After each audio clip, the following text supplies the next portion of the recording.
કાળની પણ અસાધકતા બતાવી છે. સર્વ માર્ગ નષ્ટ થયા કારણ કે આ કલિકાલ આવ્યો છે.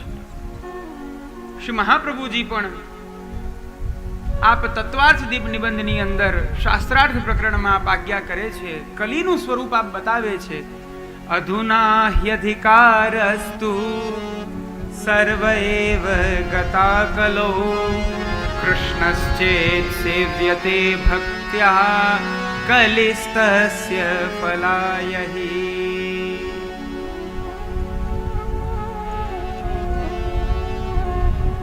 આ કલિકાલ કેવો છે? ખલધર્મી છે, ખરધર્મી છે. સર્વ માર્ગ જેના દ્વારા નષ્ટ થઈ ગયા છે, સર્વત્ર જ્યાં પાષંડ છે, તો આ કલીનું સ્વરૂપ કેવું? તો શ્રીમદ આચાર્ય ચરણ આપ આજ્ઞા કરી રહ્યા છે કે અધુના, અત્યારે આ કલિકાલમાં, અધુના હ્યધિકારસ્તુ સર્વ એવ ગતા કલૌ, આ કલીમાં જીવને પોતાના આત્મકલ્યાણના જે સાધનો છે, તે સાધનોના જે અધિકારો છે, એ અધિકારો આ કલિકાલમાં નષ્ટ થયા છે. જીવ એને પાત્ર નથી. જ્ઞાન માર્ગ, જ્ઞાન માર્ગની અંદર જ્ઞાનને અર્જિત કરીને પણ નિરભિમાનિતા રાખવી એ બહુ કઠિન છે. આજે આપણે જોશું અહંકાર વિમૂઢેશુમાં કર્તૃત્વનું પણ અભિમાન છે અને જ્ઞાનનું પણ અભિમાન છે. જ્ઞાનનું સ્વરૂપ શ્રીમદ ભગવદ્ ગીતામાં પ્રભુ બતાવે છે કે જ્ઞાન તો અગ્નિ જેવું છે. શાસ્ત્રમાં જ્યાં જ્યાં જ્ઞાનની વાત આવી છે, ત્યાં જ્ઞાનને નિર્મલ બતાવવામાં આવ્યો છે, બહુ વિશુદ્ધ બતાવવામાં આવ્યો છે. એવું જ્ઞાન તત્વ છે. એ જ્ઞાનને અર્જિત કરનાર જીવ માટે પણ ભગવાન કહે છે કે સ મહાત્મા સુદુર્લભ, એવો જ્ઞાની પણ અતિ દુર્લભ છે. તો વિચાર કરો જ્ઞાનની પરાકાષ્ઠા કેવી હશે. પણ આ કલિકાલમાં જીવાત્માની અંદર એ પાત્રતા નથી રહી કે જ્ઞાનને પચાવી શકે. કેવી સ્થિતિ થાય આપણી? સાહિત્યમાં બહુ સરસ કહેવાય કે યદા કિંચિત જ્ઞોહમ દ્વિપૈવ મદાંધ સમભવમ. યત કિંચિત જ્ઞાન થઈ જાય તો આપણને એમ થાય ઓહો. અને એક મદોન્મત્ત ગજરાજ જે રીતના ચાલીને જતો હોય એ રીતના આપણે મદોન્મત્ત ઉન્મત્ત થઈ જઈએ. આ આપણી દશા છે, આ આપણી પરિસ્થિતિ છે. માટે જ્ઞાન માર્ગને પણ આપણે ન સાધી શકીએ. એ જ રીતના કર્મ માર્ગ, કર્મનો સીધો હિસાબ છે, કર્મનો સીધો સિદ્ધાંત છે. કર્મનો જ અધિકાર આપણને છે, ફલનો અધિકાર નથી. આપણો અધિકાર કેવલ કર્મમાં છે, એના ફલમાં અધિકાર નથી. અને એ કર્મનો પણ અધિકાર કેવો? કેવલ ક્રિયાવત અધિકાર છે. એ કર્મમાં પણ આસક્તિ આપણાથી ન થવી જોઈએ. જો આપણે કરીએ તો આપણે એ કર્મની અંદર લિપ્ત થઈએ છીએ. એ કર્મના જે પરિણામો આવે એ પરિણામોમાં આપણે એના ભાગી બની જઈએ છીએ. જલ કમલવત, આ એક વિવેક આપણા શાસ્ત્રમાં બતાવવામાં આવ્યો છે. કર્મિષ્ઠ વ્યક્તિ કેવો હોવો જોઈએ? તો કહ્યું છે જલ કમલવત પદ્મપત્રમિવાંભસા. જેમ સરોવરમાં કમલ હોય, પણ એ કમલ છે તો જલની સાથે, જલમાં જ રહે છે. જલમાં રહેવા છતાં પણ કમલ જલથી અલગ છે. જલ નીચે છે ને કમલ ઉપર છે. જલ કમલવત વિવેક કર્મ માર્ગમાં હોવો જોઈએ.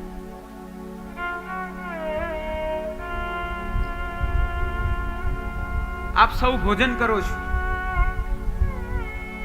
ત્યારે ક્યારે એવો વિચાર કર્યો છે કે હું થોડી ભોજન કરું છું? હું તો આ શરીરને પોષણ આપું છું, આ મારું થોડી ભોજન છે.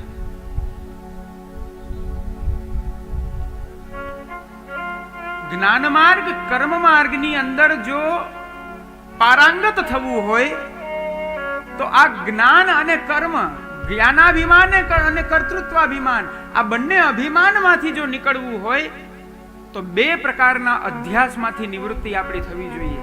એક દેહાધ્યાસ અને એક ઇન્દ્રિયાધ્યાસ. આ બે અધ્યાસોની જો નિવૃત્તિ થઈ જાય, આ બે ભ્રમ છે. અધ્યાસ એટલે ભ્રમ. દેહાધ્યાસ, હું શરીર છું એવો એક ભ્રમ. ઇન્દ્રિયાધ્યાસ, આ ઇન્દ્રિયોથી હું છું. આ બે અધ્યાસોની નિવૃત્તિ થઈ જાય તો જ્ઞાન માર્ગ, કર્મ માર્ગ આપણા માટે લાભદાયી છે. પણ આ કલિકાલના કારણે શ્રી મહાપ્રભુ આજ્ઞા કરે કે અધુના યધિકારસ્તુ સર્વ એવ ગતા કલો. આ કલીમાં જીવના સર્વ અધિકારો નષ્ટ થયા. કારણ આ કલી છે, ખલધર્મી છે, પણ એવા કરાલ કાળમાં પણ પરમ ફલ શું છે? સર્વ અધિકાર નષ્ટ થઈ જાય, આત્મોદ્ધારના માર્ગો બંધ થઈ જાય, તો હવે તો કંઈ બાકી જ નહીં રહ્યું. કંઈ બાકી નથી રહ્યું. તો કહ્યું નહીં, આ કલીનું ઉત્તમોત્તમ ફલ એ છે કે કૃષ્ણશ્ચેત સેવ્યતે. આ કલીમાં અનન્ય પ્રેમાત્મિકા ભક્તિ દ્વારા શ્રી કૃષ્ણને યદિ જીવ સેવી લે, એમની સેવા કરી લે, એમના ચરણારવિંદનો આશ્રય લઈ લે, તો આ કલીમાં આનાથી શ્રેષ્ઠ બીજું કોઈ જ ફલ નથી. આનાથી ઉત્તમ બીજું કોઈ જ ફલ નથી.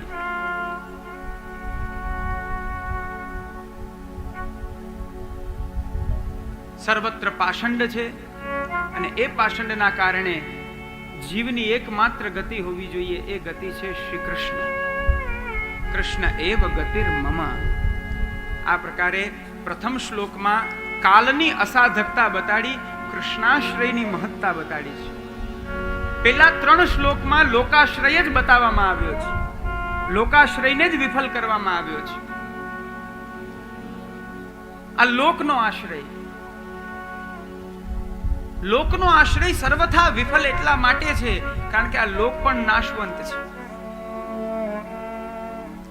તો પ્રશ્ન થાય કે જગતને તો આપણે બ્રહ્મરૂપ માનીએ છીએ. જેમ કાલે પૂજ્યશ્રીએ પણ આજ્ઞા કરી ને, બ્રહ્મ સત્યમ જગત સત્યમ. બ્રહ્મ સત્ય છે, જગત પણ સત્ય છે, કારણ કે એ આ જગત શું છે? એ બ્રહ્મનું સદંશ છે. ભગવાને પોતાનો સદંશ આ જગતમાં સ્થાપ્યો છે, પોતે જગતરૂપ થયા છે. એનાથી પણ વિશેષ મહાપ્રભુજી કહે છે કે આ જગત શું છે? તો કહ્યું પ્રપંચો ભગવત કાર્ય. આ પ્રપંચ રૂપી આ જગત, આ તો પ્રભુનું કાર્ય છે, પ્રભુની લીલા સ્થળી છે. એને અસત્ય કેમ માનવી? એ સત્ય છે, સર્વથા સત્ય છે. તો જે જગતને તમે સત્ય કહો છો, તો પછી એના આશ્રય કરવામાં શું વાંધો?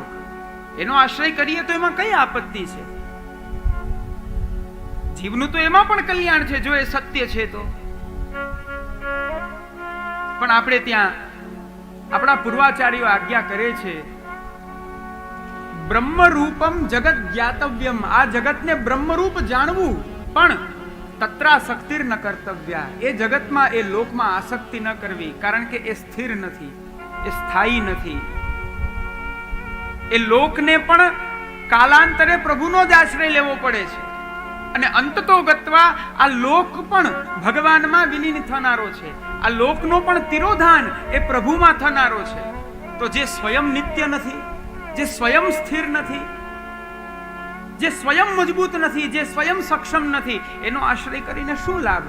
તો એનાથી સક્ષમ છે ભગવદ આશ્રય, એનાથી ઉત્તમ છે શ્રી કૃષ્ણનો આશ્રય.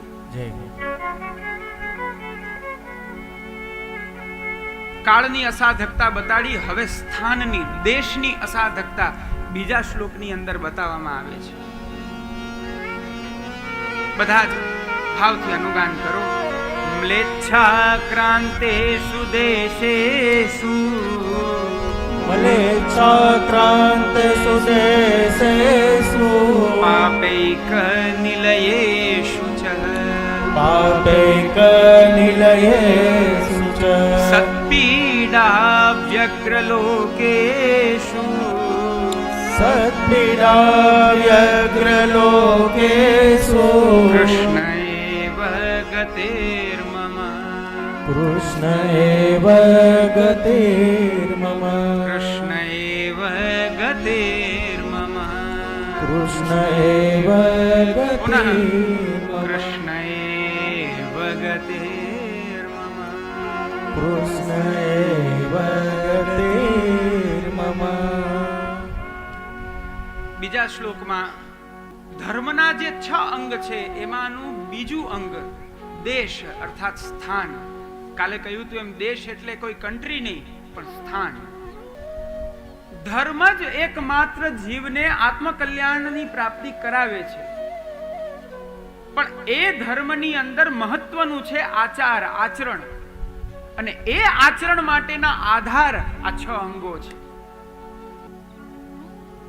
જ્યારે કાળ યોગ્ય નથી ત્યારે સ્થાન યોગ્ય શોધવું પડે.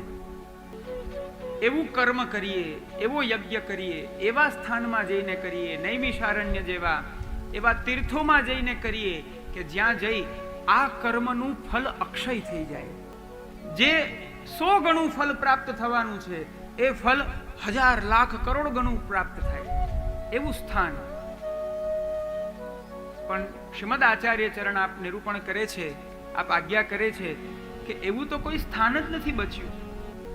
આ જે કલી કાલને અવરુદ્ધ કરે છે એ જ કલી સ્થાનને પણ અવરુદ્ધ કરે છે. આ તો શ્રી વલ્લભનું શરણ આપણને પ્રાપ્ત છે. શ્રી ગોવર્ધનોદ્ધરણની કૃપા આપણી ઉપર વરસી રહી છે એટલે આપણને આ કલીનું અનુમાન નથી. નહીતર પ્રિયજનો આ બહુ કરાલ કાલ છે. આગળ શ્રી મહાપ્રભુજી કહે છે સકલ જીવોને પવિત્ર કરનાર તીર્થોનું પણ જ્યાં તીર્થત્વ નથી એ આ કલિકાલ છે. પહેલા શ્લોકથી પ્રારંભ કરી કલિકાલને મુખ્ય રાખી અને આ પાછળના દરેક શ્લોકોની સંગતિ કરવામાં આવી છે. આ તો શ્રી વલ્લભનું શરણ પ્રાપ્ત છે એટલે આપણે નિશ્ચિંત છીએ.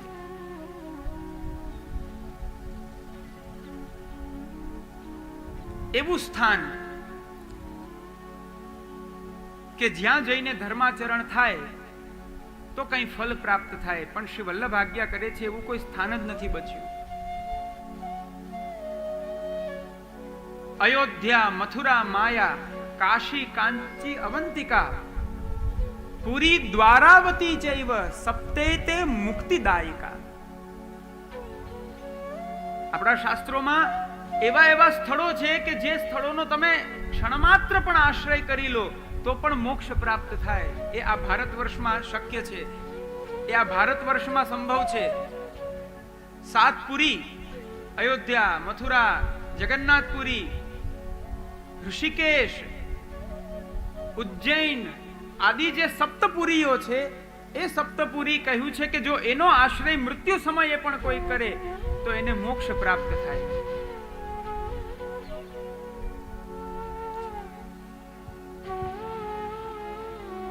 બહુ સરસ પુરાણોમાં પણ એવું વર્ણન આવે છે. કાશ્યાદિપુર્યો યદિ સંતિ લોકે તાસામ તુ મધ્યે મથુરે વધન્યા યા જન્મ મોંજી વ્રત મૃત્યુદાહેર નૃણામ ચતુર્ધા વિદધાતિ મુક્તિમ. કાશી વગેરે એવા તીર્થો તો છે પણ એ સકલ પુરીઓમાં, સકલ એવા શુભ સ્થાનોમાં તાસામ તુ મધ્યે મથુરૈવ ધન્યા. એક મથુરા એ સર્વોપરી સ્થાન છે. પુરાણોમાં લખ્યું છે મથુરા સર્વોપરી સ્થાન છે. કેમ? ત્યાં કયું ફલ પ્રાપ્ત થાય છે? તો કહ્યું યા જન્મ મૌજી વ્રત મૃત્યુ દાહેર. યા તો જો ત્યાં જન્મ થઈ જાય અથવા તો મૌજી અર્થાત કે ત્યાં યદિ કોઈ યજ્ઞોપવિત સંસ્કાર કરે મથુરા ભૂમિમાં, અથવા તો ત્યાં કોઈનો મૃત્યુદાહ થાય તો નૃણામ ચતુર્ધા વિદધાતિ મુક્તિમ. શાસ્ત્ર કહે છે એને એક નહીં પણ જે ભગવાનની દુર્લભમાં દુર્લભ 4 પ્રકારની મુક્તિ છે એ 4 પ્રકારની મુક્તિ એને પ્રાપ્ત થઈ જાય જો મથુરા સ્થાનનો આશ્રય લો. આવું શાસ્ત્રમાં લખ્યું છે. કયા સ્થાનનો આશ્રય લેવો? શ્રીમદ ભાગવતના અંદર પ્રભુ સ્વયં ઉદ્ધવજીને ઉપદેશ આપે છે કે એવા સ્થાનનો આશ્રય લો મદ્ભક્તે સાધુભી શ્રિતાન, જ્યાં મારા ભક્તો રહેતા હોય, જ્યાં મારા ભક્તો હોય. મારા ભક્તોની જ્યાં નિત્ય સ્થિતિ છે એવા સ્થાનનો જો તમે આશ્રય લેશો તો ત્યાં કંઈ લાભ પ્રાપ્ત થાય. આ શાસ્ત્રમાં સ્થાનનું મહત્વ છે. પણ શ્રીમદ આચાર્ય ચરણ જ્યારે આપ અનેક સ્થાનોમાં દૃષ્ટિ કરે છે તો આપને એવું લાગે છે કે આ જીવના આત્મોદ્ધારને માટે, જીવના કલ્યાણને માટે આ બધા સ્થાન પણ હવે યોગ્ય નથી. કારણ જે મેં આપ સૌને 7 પુરીઓ ગણાવી, મથુરાજીનું મહાત્મ્ય બતાવ્યું, જ્યાં ભગવદીઓ રહે છે એવા સ્થાનની પણ વાત કરી, પણ આ બધા સ્થાન છે સર્વથા પવિત્ર, પણ આ બધા જ સ્થાન મ્લેચ્છોથી આક્રાંત થયા છે. શ્રી વલ્લભ કહે છે મ્લેચ્છાક્રાંતેષુ દેશેષુ. મ્લેચ્છો દ્વારા આ બધા સ્થાન આક્રાંત થઈ ગયા છે, ઘેરાઈ ગયા છે. અને એ મ્લેચ્છોનું સ્વરૂપ કેવું છે તો કહ્યું પાપૈક નિલયેષુ છે. સતત પાપમાં રત રહેનારા છે. અને એવા સ્થાનમાં યદિ કોઈ સત વ્યક્તિ આવીને રહે છે, કોઈ સજ્જન ત્યાં રહી રહ્યો છે, તો એની શું સ્થિતિ થઈ રહી છે? તો એના માટે કહ્યું સત્પીડા. સજ્જનને ધર્માચરણમાં પીડા થઈ રહી છે. સજ્જન ધર્માચરણ નથી કરી શકતો, અને એ જ્યારે ધર્માચરણ નથી કરી શકતો તેથી એ અનંત પીડા અનુભવે છે. અને એની પીડાને જોઈ વ્યગ્ર લોકેશુ, આખો લોક વ્યગ્ર થઈ રહ્યો છે કે અરે ભગવદીઓને પણ જ્યાં સુખ નથી ત્યાં હવે અમારી તો કઈ દશા થવાની છે, ત્યાં અમારી કઈ ગતિ થવાની છે. આવી સ્થિતિમાં શ્રી વલ્લભ આજ્ઞા કરે છે કૃષ્ણ એવ ગતિર્મમ. કૃષ્ણ એવ ગતિર્મમ. જીવની એકમાત્ર ગતિ હોય એ શ્રી કૃષ્ણમાં ગતિ હોય.